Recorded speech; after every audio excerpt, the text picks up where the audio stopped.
Good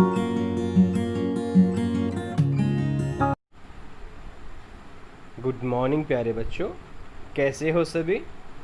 आशा है कि सभी घर पे अच्छे हैं, स्वस्थ हैं और कोविड से बचे हुए हैं। बच्चों ऐसे ही घर पे रहें, बाहर ज़्यादा ना निकलें, अपना काम टाइम पे करते रहें। तो बच्चों आज हम वर्कशीट करेंगे हमारी नंबर 6 और ये 12 अक्टूबर 2020 की आपकी वर्कशीट है, इंग्लिश की वर्कशीट है। पहले आपकी कॉमन वर्कशीट प्लस एक सब्जेक्ट वर्कशीट आती थी। अब आपकी जो वर्कशीट्स हैं वो सब्जेक्ट की आने लग गई हैं, यानी एक वर्कशीट आपकी सामाजिक विज्ञान की यानी सोशल साइंस की, और सेकंड जो वर्कशीट है वो आपकी इंग्लिश की है आज की ये वर्कशीट। तो बच्चों हम जो अपना लेसन कर रहे थे द 3 क्वेश्चंस वाला, ये उसी चैप्टर में से, उसी लेसन में से ये वर्कशीट है। ये आपकी एक्सरसाइज फॉर प्रैक्टिस है। इसमें कुछ वर्ड मीनिंग दे रखे हैं, उन वर्ड मीनिंग्स का हमने मीनिंग निकालना है और उनको सेंटेंस में यूज करना है, और उसके बाद उन वर्ड मीनिंग्स के जो मीनिंग हैं उनको आपस में मैच करना है। In the chapter 3 questions we learn some new words. हमने जो चैप्टर था 3 क्वेश्चन वाला, उसमें कुछ नए वर्ड सीखे थे बच्चों। आपने कुछ नए वर्ड सीखे होंगे, सभी बच्चों ने नए वर्ड सीखे हैं। Let's take a look at them going through the chapter once again. दोबारा चैप्टर में जाते हैं और उन कुछ वर्ड्स पे हम क्या करते हैं, उनसे गो थ्रू होते हैं और उनको दोबारा से समराइज करते हैं, याद करते हैं। Find this word in the chapter page 18 to 12। आपने ये जो वर्ड्स नीचे दिए गए हैं, इन ये वर्ड्स आपको 8 से लेकर 12 पेज पर मिलेंगे। And right the details in the space given, और दिए गए स्पेस में जो उनकी क्या है डिटेल्स लिखनी है। One example has been done for you, और इनमें से एक एग्जाम्पल आप सभी के लिए बच्चों कर रखा है। तो सबसे पहले इसने दे दिया वर्ड काउंसिल। काउंसिल वर्ड का मतलब होता है सलाहकार। तो इसने इसका इंग्लिश मीनिंग दिया, a group of people chosen to give advice और टू मेक रूल। यानी एक लोगों का ऐसा समूह जो सलाह देने के लिए या रूल करने के लिए बनाया जाता है। और इसके बाद इसको सेंटेंस में यूज किया इसने, the king needed a council of wise man by his side. इन राजा को क्या था, एक काउंसिल की ज़रूरत होती है अपनी तरफदारी के लिए या अपनी सहायता के लिए। अब अगला वर्ड है वुड और वुड्स। वुड और वुड्स बच्चों, ये इसको हम बोलते हैं जंगल, छोटा जंगल। और इसको हमने मीनिंग जो है इसका हमने खुद बनाना है। तो चलो इसका मीनिंग हम खुद बनाते हैं। तो चलो बनाते हैं, हम खुद मीनिंग बनाते हैं इसका। थोड़ा सा मैं वर्ड छोटे कर लूँ इसमें। तो आप इसका जो मीनिंग बनाएंगे वुड्स का, चलो बनाते हैं। जो वुड्स होता है बच्चों, वुड्स होता है an area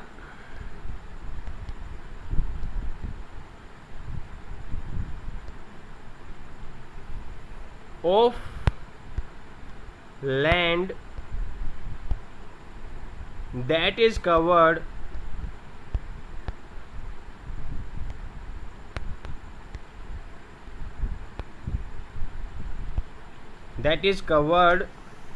with trees।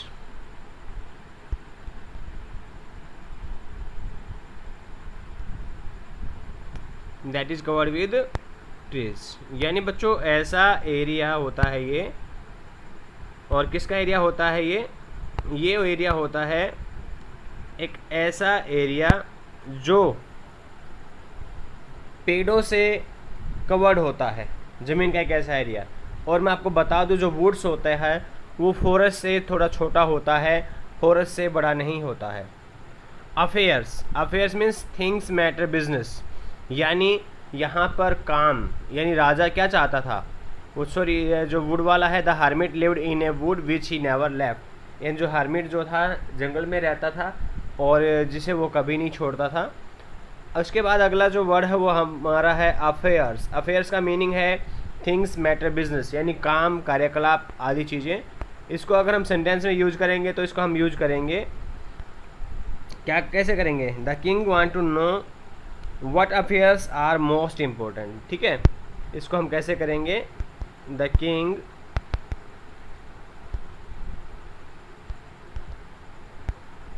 wants to know that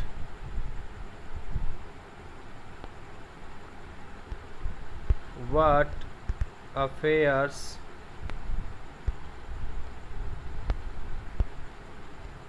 are most important। ठीक है बच्चों, इसका हम करेंगे कि जो राजा था वो जानना चाहता था कि कौन से जो अफेयर्स हैं वो ज़्यादा इम्पोर्टेंट हैं।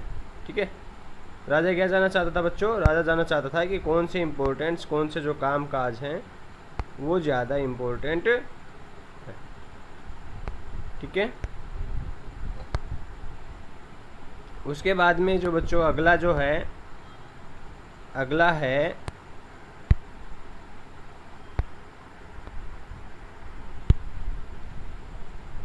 फेंटेड। फेंटेड का मीनिंग है, क्या होना चाहिए फेंटेड का मीनिंग, कौन बता सकता है? फेंटेड का मतलब होता है बच्चों loss of consciousness.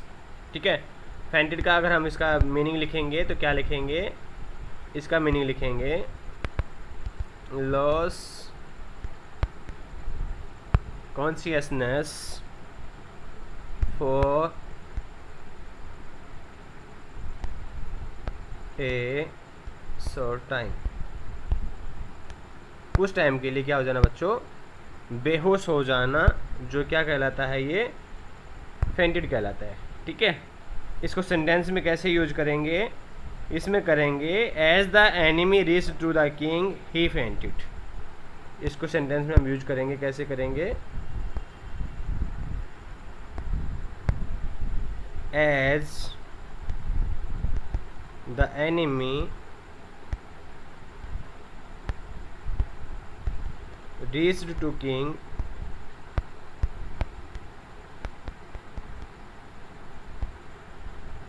he fainted। ठीक है बच्चों, जैसे ही जो क्या था एनिमी था राजा के पास पहुंचा, वो क्या हो गया? फेंटेड हो गया। ठीक है, तो इसमें आप इसको ऐसे लिख लेंगे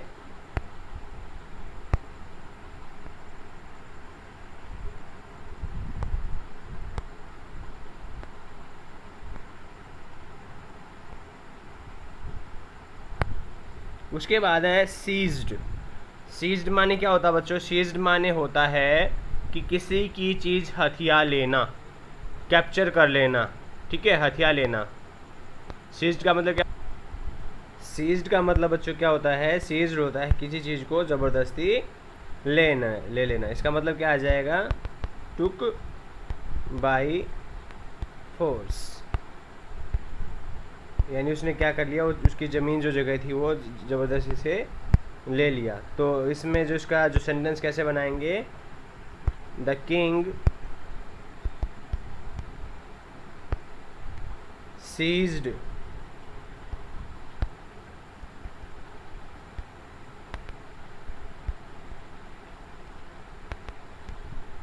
all the property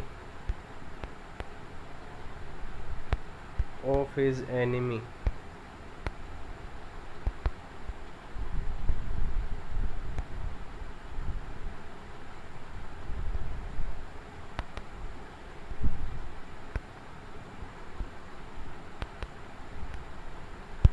राजा ने क्या कर लिया? जो एनिमी की जितनी प्रॉपर्टी थी सारी की सारी उसको बच्चों क्या कर लिया? उसने उसको सीज कर दिया। ठीक है, इसका ये आ जाएगा हर्मिट। हर्मिट का मतलब क्या होता है? संत, यानी एक ऐसा आदमी जो कहाँ पे? जंगल में रहता है। ठीक है, हर्मिट का क्या करेंगे हम? हर्मिट का लिखेंगे, मैं यहाँ पे लिख देता हूँ आपके लिए हर्मिट का। A person living in solitude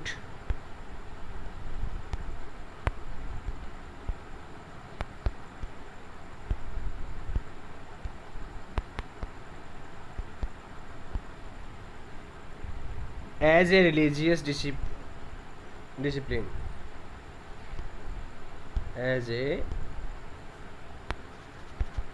religious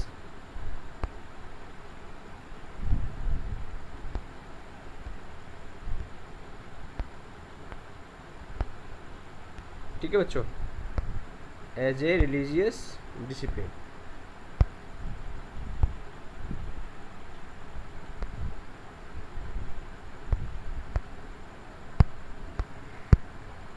अब इसका जो सेंटेंस में प्रयोग कैसे करेंगे वो हम करेंगे,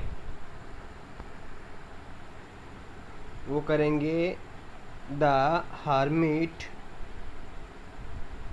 लिव्ड, या फिर the king went to hermit,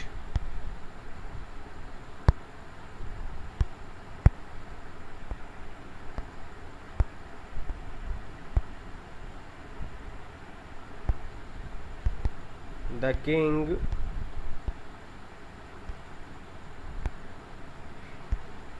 went to hermit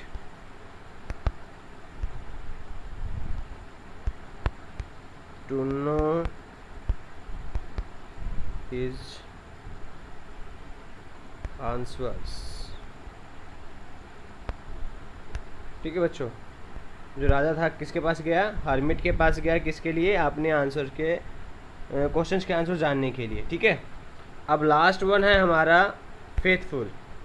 faithful का क्या होता है? फेथफुल का होता है बच्चों रिमेनिंग लॉयल, यानी हमेशा कैसे रहना? Remaining loyal and स्टीडफास्ट।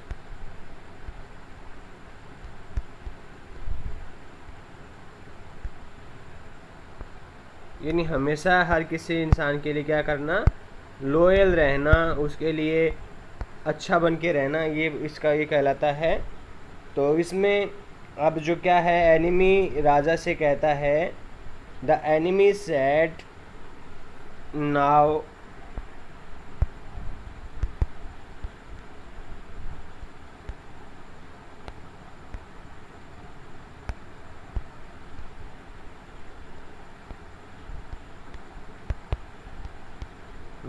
he will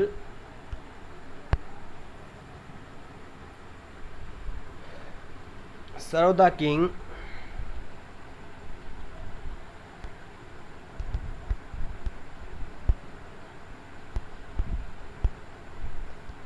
as his most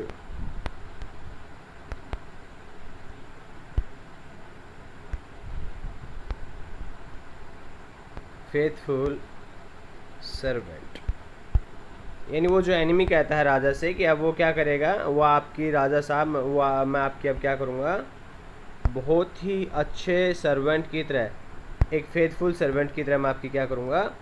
सेवा करूँगा। ठीक है बच्चों, तो ये था हमारा जो हमने इन वर्ड्स के जो सेंटेंस का मीनिंग लिखना था, उन वर्ड्स का सेंटेंस बनाना था, ये वो था। अब है match the words in the list A from their meaning in list B. List A और बी को आपस में हमने मैच करना है। तो इसमें सबसे पहला जो वर्ड देखा वो देखा फेंटेड, और फेंटेड का जो वर्ड है बच्चों वो होता है lost of consciousness. Lost of consciousness यानी होश खो देना। उसके बाद वाउंडेड, वाउंडेड होता है कि घायल, सेवरली इंजर्ड। उसके बाद अब फॉरगिव, फॉरगिव का मतलब होता है बच्चों सॉरी अवेक, अवेक का मतलब होता है गोट अप फ्रॉम स्लीप, नींद से जागना। उसके बाद है बच्चों फॉरगिव, फॉरगिव का मतलब होता है पार्डन, माफ़ करना। और उसके बाद है बच्चों पीटी, और पीटी का मतलब है आपका फील सॉरी। उसके बाद है बच्चों आपका बेड्स, बेड्स का मतलब होता है small पेचेज of ground for plants. और उसके बाद है रिटर्न, रिटर्न का मतलब है बच्चों गिव बैक। तो ये आपकी वर्कशीट थी, होप सो आप सभी को अच्छी लगी होगी। सभी बच्चे से लाइक शेयर और सब्सक्राइब ज़रूर करें। Thank you and have a nice day. और कोविड से बचे रहें, कम से कम 6 फीट की दूरी और 2 गज का जो डिस्टेंस है वो बनाए रखें।